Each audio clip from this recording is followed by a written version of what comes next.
Nauwi sa trahedya ang biyahe ng isang tricycle sa Candaba, Pampanga nang sumalpok ito sa isang truck na agad na kumitil sa dalawang sakay nito. Yan ang ulat ni Isaiah Mirafuentes. Dead on the spot nang tumilapon mula sa tricycle ang isang batang babae. Nasawi rin ang isang pasaherong guro matapos maipit sa tricycle. Sugatan naman ang tatlong ibang sakay, kabilang na ang driver, ang ka-live-in partner nito at ang isa pa nilang anak. Ang mabigat na eksenang ito, nangyari lahat matapos bumangga ang isang pampaserong tricycle sa isang dump truck na may dalang buhangin. Nagpapatrolya kami, nakatanggap kami ng report na may aksidente sa bago dumating ng tulay ng Plong Plaza. Ngayon, rumesponde kami, nadat na namin doon. Yung isang bata, nakatihaya na, patay na. Yung driver nasa gilid. Yung apat nakatihaya, yung isa nakaipit sa motor. Wasak at yupi-yupi ang tricycle, lula ng mga biktima.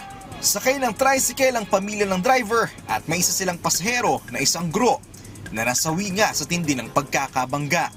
Habang ang batang babaeng biktima naman ay anak mismo ng tricycle driver. Naganap ang aksidente sa boundary ng Bulacan at Pampanga. Ayon sa kwento ng driver ng truck, papasok siya ng Bulacan nang biglang nag-U-turn ang tricycle na nabangga niya. Nagulat daw siya sa pangyayari at hindi niya na nagawa pang ipreno ang kanyang minamanehong truck. Humihingi akong dispensa sa kanila.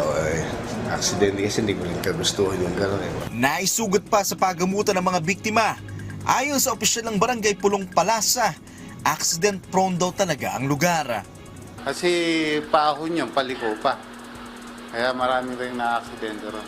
Pero may sapat namang mga signboard bilang paalala sa mga motorista. Kailangan konting ingat sa karsada, lalo na pag umuulan, saka siguro yung lasing, huwag nang nagdadrive. Posible namang maharap ang driver ng truck sa patong-patong na kaso ng reckless imprudence resulting to multiple homicide, multiple injury, and damage to property.